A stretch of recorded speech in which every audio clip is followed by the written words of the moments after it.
First group define ചെയ്യുന്നതിന് മുന്നേ അതിനേക്കാൾ ബേസിക് സ്ട്രക്ചേഴ്സ് ആയിട്ടുള്ള സെമി ഗ്രൂപ്പും മോണോയിഡും എന്താ നോക്കണം. സെമി ഗ്രൂപ്പ് വളരെ ബേസ് സ്ട്രക്ചറാണ്. അത് കഴിഞ്ഞതിന് ശേഷം മോണോയിഡ് വരും. അത് കഴിഞ്ഞതിന് ശേഷമാണ് ഗ്രൂപ്പ് വരുന്നത്. സോ ഫസ്റ്റ് സെമി ഗ്രൂപ്പ് എന്താണെന്ന് ചോദിച്ചു കഴിഞ്ഞാൽ നമുക്കൊരു സെറ്റ് ഉണ്ട്, ജി എന്ന് ഡിനോട്ട് ചെയ്യാം. അതിനോട് കറസ്പോണ്ടിങ് ആയിട്ടൊരു ബൈനറി ഓപ്പറേഷൻ ഉണ്ട്, അതിനെ സ്റ്റാർ എന്ന് ഡിനോട്ട് ചെയ്യാം. സോ ജി എന്ന് പറയുന്ന സെറ്റും സ്റ്റാർ എന്ന് പറയുന്ന ഒരു ബൈനറി ഓപ്പറേഷൻ എന്ന് പറയുന്നത് ജി ക്രോസ് ജിയിലെ ഓർഡേഡ് പെയർ ഓഫ് എലമെൻസിനെ ജിയിലെ ഒരു എലമെൻറ്റിലേക്ക് മാപ്പ് ചെയ്യുന്ന ഒരു റൂളാണ് ഈ ബൈനറി ഓപ്പറേഷൻ എന്ന് പറയുന്നത്. അപ്പോൾ G along with an binary operation, ഒരു സാധാരണ ബൈനറി ഓപ്പറേഷൻ അല്ല, along with an associative binary operation. Associative ആണെന്ന് പറയുമ്പോൾ for example A comma B also C, A star B star C is equal to A star B star C. ഇതിനാണ് നമ്മൾ ഒരു associative binary operation എന്ന് പറയുന്നത്. ഒരു semi group ആവണമെങ്കിൽ അതിനോടനുബന്ധിച്ച് ഒരു സെറ്റ് വേണം, G along with a binary operation star such that it is closed. അതായത് a star B belongs to G for every A comma B belongs to G. നമുക്ക് already അറിയാം ബൈനറി ഓപ്പറേഷൻ ഓർഡേഡ് പേരാണ്. G cross ജിയിലുള്ള elements എങ്ങനെയായിരിക്കും, അതിൻ്റെ structure a comma b, b comma c, a comma c, അങ്ങനെ എത്ര elements ഉണ്ടോ അതിൻ്റെ ഒരു ഓർഡേഡ് പെയറാണ്. അപ്പോൾ ഇതിനെ മാപ്പ് ചെയ്യാന്ന് പറയുന്നത് ഇതിൻ്റെ ഇടയിലേക്ക് നമ്മുടെ ഈ ഓപ്പറേഷൻ, ഈ ബൈനറി ഓപ്പറേഷൻ ഇട്ട് കൊടുക്കുക എന്നുള്ളതാണ്. ബൈനറി ഓപ്പറേഷൻ എന്തോ ആവാം, പ്ലസ് ആവാം, മൈനസ് ആവാം, മൾട്ടിപ്ലിക്കേഷൻ ആവാം, ഡിവിഷൻ ആവാം.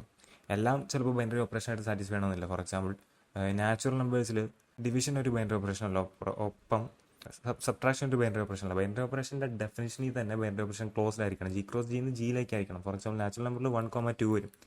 1,2ൽ നമ്മൾ മൈനസ് ഇട്ട് കൊടുത്താൽ 1 - 2 -1 doesn't belong to natural number, set of natural numbers. അപ്പോൾ മൈനസ് എന്ന് പറയുന്ന ഒരു ബൈനറി ഓപ്പറേഷൻ അല്ല നാച്ചുറൽ നമ്പേഴ്സിൽ, പക്ഷേ ഇൻഡിജേഴ്സിൽ ബൈനറി ഓപ്പറേഷൻ ആണ്. അപ്പോൾ ബൈനറി ഓപ്പറേഷൻ മൈനസ് നാച്ചുറൽ നമ്പേഴ്സിൽ ഒരു ബൈനറി ഓപ്പറേഷൻ അല്ല, അതേസമയം മൈനസ് ഇൻഡിജേഴ്സിൽ ഒരു ബൈനറി ഓപ്പറേഷൻ ആണ്. അപ്പോൾ സെമി ഗ്രൂപ്പ് എന്ന് ഡിഫൈൻ ചെയ്യുമ്പോൾ A star B should belong to G for every A comma B belongs to G. ഇത് ഓൾറെഡി ബൈനറി ഓപ്പറേഷൻ്റെ ഡെഫിനിഷനിൽ ഇൻഹറൻ്റ് ആണ്, ബട്ട് നമ്മൾ ഓൾറെഡി ഒന്നുകൂടി സ്പെസിഫൈ ചെയ്യുന്നു. ഇനി അസോസിയേറ്റീവ് ആണ്, A star B star C is equal to A star B star C. So associative property എന്താണെന്ന് ചോദിച്ചു കഴിഞ്ഞാൽ ആദ്യം നമ്മൾ A star B star C, ആദ്യം ബിയും സിയും എടുക്കും. ഈ ഓപ്പറൻസ് ആയിട്ടുള്ള ബിയും സിയും എടുത്ത് ഫസ്റ്റ് അത് തമ്മിൽ ഓപ്പറേറ്റ് ചെയ്ത് ബൈനറി ഓപ്പറേഷൻ ആയിട്ടുള്ള സ്റ്റാർ ഇട്ട് അത് ഓപ്പറേറ്റ് ചെയ്ത് റിസൾട്ട് കിട്ടും. ആ റിസൾട്ടിനെ എ സ്റ്റാർ ആ റിസൾട്ട് വയ്ക്കും. ആ റിസൾട്ട് നമുക്ക് കെ കൊണ്ട് ഡിനോട്ട് ചെയ്യാണ്, എ സ്റ്റാർ കെ. അപ്പോൾ ആദ്യം നമ്മൾ ഓപ്പറേറ്റ് ചെയ്യുന്നത് ബിയും സിനെയാണ്, അതിൽ നിന്ന് കിട്ടുന്ന റിസൾട്ടും എയും ആണ് പിന്നെ ഓപ്പറേറ്റ് ചെയ്യുന്നത്. That should be equal to A star B. ആദ്യം എയും ബിയും ഓപ്പറേറ്റ് ചെയ്ത് കിട്ടുന്ന റിസൾട്ടിനെ സിൻ്റെ ഒപ്പം ഓപ്പറേറ്റ് ചെയ്ത് കിട്ടുന്ന റിസൾട്ടും ഈ സംഭവം ഈക്വൽ ആയിരിക്കണം. അതാണ് ഈ അസോസിയേറ്റീവ് റൂൾ പറയുന്നത്. ഇനി നമുക്ക് മൊണോയിഡ് എന്താ നോക്കാം. മൊണോയിഡിന് സെയിം കണ്ടീഷൻസ് ഒക്കെ തന്നെ. സെമി ഗ്രൂപ്പിൻ്റെ ഫസ്റ്റ് ആയിട്ടുള്ള ക്ലോസ്ഡ് ആയിരിക്കണം. ഒരു സെറ്റ് വേണം, സെറ്റിനൊപ്പം ഒരു ബൈനറി ഓപ്പറേഷനും വേണം. അത് ഇമ്പോർട്ടൻ്റ് ആണ്, കാരണം ഒരു സിംഗിൾ സെറ്റിന് ഒരു ഗ്രൂപ്പ് ആവാൻ കഴിയില്ല. സെറ്റിന് അസോസിയേറ്റഡ് ആയിട്ട് ഒരു ബൈനറി ഓപ്പറേഷൻ വേണം. ടെക്സ്റ്റ് ബുക്കുകളിലൊക്കെ ഒരു ഗ്രൂപ്പ് എന്ന് പറയുമ്പോൾ ജിന്ന് മാത്രം ഡിനോട്ട് ചെയ്യുന്നതാണ്. കാരണം ടെക്സ്റ്റ് ബുക്കിൽ എഴുതി പോകുമ്പോൾ ആ ഒരു കോൺടെക്സ്റ്റിൽ നിന്ന് ക്ലിയർ ആണ് ഏത് ബൈനറി ഓപ്പറേഷനാണ് നമ്മളോട് സംസാരിക്കുന്നത്. ഗ്രൂപ്പ് എന്ന് പറയുന്ന ഒരു ഓൾജിബ്രായിക് സ്ട്രക്ചറാണ്. A set along with a binary ഓപ്പറേഷനാണ് ഒരു ഗ്രൂപ്പ് ആവാൻ പറ്റുള്ളൂ. അപ്പോൾ മൊണോയിഡിൻ്റെ ഫസ്റ്റ് ഡെഫിനേഷൻ എന്ന് പറയുന്നത് സെമി ഗ്രൂപ്പിൻ്റെ എല്ലാ ഡെഫിനേഷൻസും കവർ ചെയ്യും. അതായത് ക്ലോസ്ഡ് ആണ്, ഒരു ജി ഉണ്ട്, അതിനോടൊപ്പം അസോസിയേറ്റഡ് ഒരു ബൈനറി ഓപ്പറേഷൻ ഉണ്ട്, A star B belongs to G for every A comma B belongs to G. പിന്നെ നമ്മുടെ usual associative law A star B star C is equal to A star B star C. അതിനോടൊപ്പം ഒരു additional കണ്ടീഷനും കൂടി വരും. There exists E belongs to G such that A star E is equal to E star A is equal to A. ഒരു identity element ഉണ്ട്. ഈ identity element unique ആണെന്നുള്ളതിൻ്റെ ഒരു proof പിന്നെ കാണാം. ആദ്യം ആ ഗ്രൂപ്പിൽ ഇങ്ങനൊരു എലമെൻറ്റ് എക്സിസ്റ്റ് ചെയ്യുന്നുണ്ട്. Such that for every A belongs to G A star E is equal to E star A equal to A. എന്നൊരു എക്സാമ്പിൾ പറഞ്ഞു കഴിഞ്ഞാൽ നമ്മൾ റിയൽ നമ്പേഴ്സ് എടുക്കാം, അതിന് മൾട്ടിപ്ലിക്കേഷൻ ആണ് അതിൻ്റെ ബൈനറി ഓപ്പറേഷൻ എങ്കിൽ 1 ആണ് ഇവിടെ ഒരു ഐഡൻറ്റിറ്റി എലമെൻറ്റ്. കാരണം ഏത് റിയൽ നമ്പർ എടുക്കുകയാണെങ്കിൽ x × 1 is equal to 1 × x equal to x. ഇനി ഗ്രൂപ്പ് എന്താണെന്ന് നോക്കാം. ഗ്രൂപ്പിന് സാധാരണ പോലെ ഒരു ജി സെറ്റ്, അതിനോടൊപ്പം അസോസിയേറ്റഡ് ആയിട്ടൊരു അസോസിയേറ്റീവ് ബൈനറി ഓപ്പറേഷൻ. മോണോയിഡിൻ്റെ എല്ലാ കണ്ടീഷൻസ് സാറ്റിസ്ഫൈ ആണ്. ക്ലോസ്ഡ് ആയിരിക്കണം, അസോസിയേറ്റീവ് ആയിരിക്കണം, അതൊന്നാമത്തെ. രണ്ടാമത്തെ മൂന്നാമത്തെ എന്ന് പറയുന്നത് existence of identity. There exist E belongs to G such that A star E is equal to E star A equal to A. നാലാമത്തെ കണ്ടീഷൻ പറയുന്നത് for every A belongs to G there exist B belongs to G such that A star B is equal to B star A is equal to E.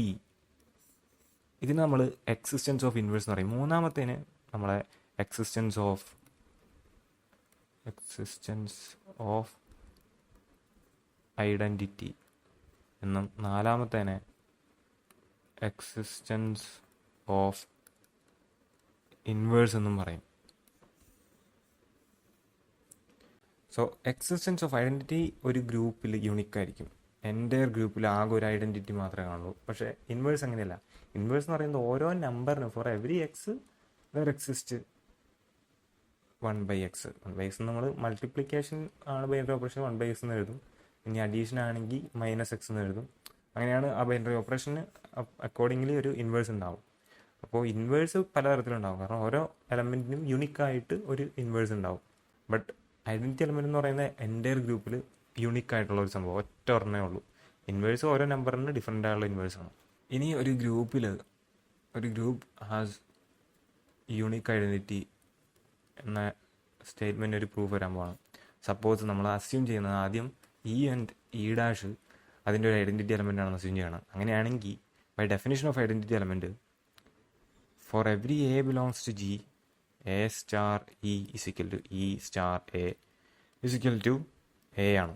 അങ്ങനെയാണെങ്കിൽ E star E dash is equal to E dash star E is equal to E dash അല്ലേ. ഇനി ഇത് നമ്മൾ E ആണ് identity element എന്ന് fix ചെയ്തു. ഇനി e ഡാഷും ഐഡൻറ്റിറ്റി എലമെൻ്റ് ആണ്. So for every A belongs to G A star E dash is equal to E dash star A is equal to a. അങ്ങനെയാണെങ്കിൽ E star E dash is equal to E dash star e എന്ന് പറയുന്നത് e ആണല്ലോ. But e star e ഡാഷും അത് രണ്ട് equal ആണല്ലോ. E star e ഡാഷും is equal to E star E dash. അതായത് നമ്മുടെ ബൈനറി ഓപ്പറേഷൻ ഒരു മാപ്പിംഗ് ആണ്. അതായത് ജി ക്രോസ് ജി എന്ന് റൂളാണ്. ഒരു യൂണിക് എലമെൻറ്റിനാണ് നമ്മൾ കൊടുക്കുന്നത്. E star E dash equal to E star E dash ആണെങ്കിൽ ഇതിൻ്റെ result e dash equal to e എന്ന് വന്നു. അപ്പോൾ അതാണ് പറയുന്നത് ഗ്രൂപ്പിൻ്റെ ഐഡൻറ്റിറ്റി എലമെൻറ്റ് യൂണിക്കാണ്. So given a group G and an element x belongs to G. അങ്ങനെയാണെങ്കിൽ there exist only one y belongs to G such that x star y equal to y star x equal to e. അതായത് എക്സിന് ആകെ ഒരു inverse ഉള്ളൂ. ആ inverse യൂണിക്കാണ്. രണ്ട് inverse ഒന്നുമില്ല. So different എലമെൻറ്റ്സിന് different inverse ആയിരിക്കും. ബട്ട് ഒരു യൂണിക് എലമെൻറ്റ് എടുത്താൽ അതിനൊരു യൂണിക് ഇൻവേഴ്സ് ഉള്ളൂ. അത് ഒറ്റ ഒരെണ്ണേ ഉള്ളൂ. നമുക്ക് ഇതിൻ്റെ ഒരു പ്രൂഫിന് ആദ്യം അസ്യൂം ചെയ്യാം വൈയും വൈ ഡാഷും എക്സിൻ്റെ ഇൻവേഴ്സ് ആണെന്ന് അസ്യൂം ചെയ്യാം. അങ്ങനെയാണെങ്കിൽ x star y equal to y star x equal to e. E already യൂണിക്കാണ് പ്രൂവ് ചെയ്തു. ഒപ്പം x star y dash equal to y dash star മതിയാക്കാനുള്ള okay equal to e. So y is equal to y star e ആണ് സംഭവം. Identity element ആണ്. അതുകൊണ്ട് അങ്ങനെ എഴുതാം. ഒപ്പം വൈ സ്റ്റാർ ഈനെ എങ്ങനെ എഴുതാം? ഈനെ വേണമെങ്കിൽ നമുക്ക് ഇവിടെ വെച്ച് റീപ്ലേസ് ചെയ്യാമോ? ഇങ്ങനെ റീപ്ലേസ് ചെയ്യാം. ഇത് വെച്ച് റീപ്ലേസ് ചെയ്യാം. അപ്പോൾ എക്സ് സ്റ്റാർ വൈ ഡാഷ് എന്ന് കിട്ടും. ഇനി നമുക്ക് നമ്മുടെ അസോസിയേറ്റീവ് റൂൾ വെച്ച് ഇതിനെ മാറ്റി എഴുതാം. എക്സ് വൈ സ്റ്റാർ എക്സ് ബ്രാക്കറ്റിലിടാം ഫസ്റ്റ്. അത് ചെയ്ത് കിട്ടുന്ന റിസൾട്ട് പിന്നെ വൈ ഡാഷിനൊപ്പം. നമുക്കറിയാം വൈ സ്റ്റാർ എക്സ് എന്ന് പറയുന്നത് വൈ എക്സിൻ്റെ ഇൻവേഴ്സ് ആണ്. അങ്ങനെ അപ്പോൾ വൈ സ്റ്റാർ എക്സ് ഇ ആണ്. ഇ സ്റ്റാർ വൈ ഡാഷ് നെട്ടി. അതായത് e star y dash y dash തന്നെ y dash. So y is equal to y dash നെട്ടിയോ? Y equal to y dash. അതുകൊണ്ട് ഒരു എലമെൻറ്റ് ആകെ ഒരു ഇൻവേഴ്സ് ഉള്ളൂ. അത് യൂണിക്കാണ്. ഇനി ഒരു ഗ്രൂപ്പ് അബീലിയൻ ഗ്രൂപ്പ് എന്താണെന്ന് നോക്കാം. ഗ്രൂപ്പിൻ്റെ എല്ലാ ആക്സിയംസും സാറ്റിസ്ഫൈ ചെയ്യണം. Close associative existence of identity existence of inverse. അതിൻ്റെ ഒപ്പം there is one more axiom that is A star B is equal to B star A for every A comma B belongs to G. ഇങ്ങനെ ഒരു കണ്ടീഷനോട് satisfy ചെയ്യണം. അതായത് commutative condition എന്ന് പറയും. അതും കൂടി സാറ്റിസ്ഫൈ ചെയ്യണമെങ്കിൽ അതിന് അബീലിയൻ ഗ്രൂപ്പ് അല്ലെങ്കിൽ കമ്മ്യൂട്ടേറ്റീവ് ഗ്രൂപ്പ് എന്ന് പറയും.